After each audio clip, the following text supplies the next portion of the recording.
Hello, sixth graders. This is Miss Nickley. I'm going to teach you another reading strategy today, and this one is called Yes, But Why. So, Yes, But Why really focuses on understanding a character's motivations or motivation.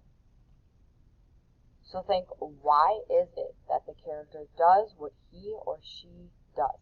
Now, I'm going to pause here really quick because this should not be obvious, all right? It shouldn't be, Julie kicked the ball at Sam because she was mad that Sam took her Barbie doll's head off. It shouldn't be obvious. You may have to think more deeply about this. If it comes right out and tells you, then that is not what we are looking for. It should be something that is almost indirectly stated. So this helps you understand more about the kind of person he or she is. So we're going to stop here.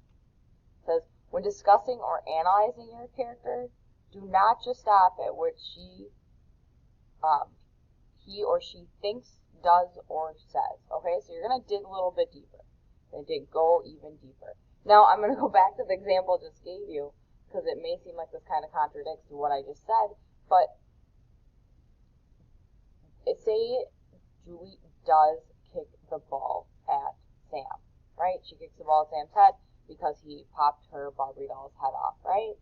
You can go even deeper than that. Now, there's a lot of characters that would, the type of person he or she is, they would maybe handle this a different way. But this talks about the character, the character of Julie and how she handles things. Now, what had happened in the past? Maybe Sam had done this for the 10th time, and Julie said she was super fed up. So you have to go a little bit deeper and think beyond. Try to add on your own thoughts about why he or she does, says, or thinks that.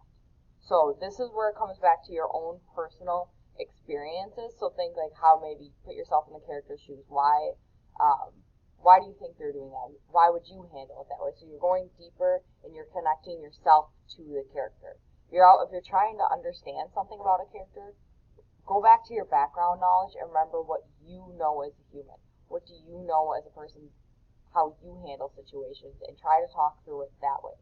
So using your own personal experiences and connecting it to the reading is huge. It's really higher level thinking, but it's a great strategy to use. Okay, so wondering about your character's motives. So this is something that I do very, very often when trying to understand how why a character did what they did. So I use this exact process, and I still do this today. So important, while you work today, consider doing the following. So 1, reread. Go back and reread.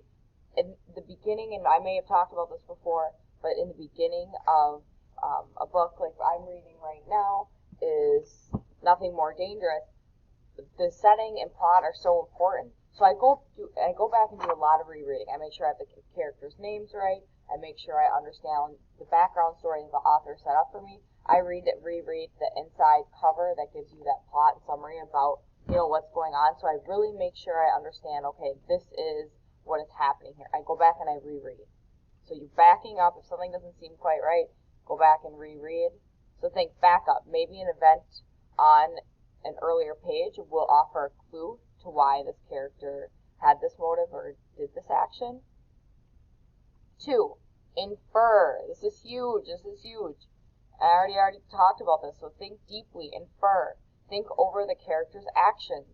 You may need to rely on your own personal experiences. And I had mentioned this, going back to remembering your own background knowledge and thinking about what you know about the human condition, what humans do in certain instances is huge for understanding why a character might have done that. We really are not too far off from these oftentimes made-up characters in our novels. I think there's a human, the author, there's someone writing these who also knows about human life in the real world. So connecting yourself to that character is really, really important when trying to infer why they might have done this. And then lastly, read on. think it may be explained later. So don't just forget what happened.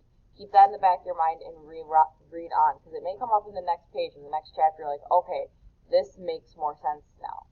Okay, so don't just forget about it. Keep it in the back of your brain and read on.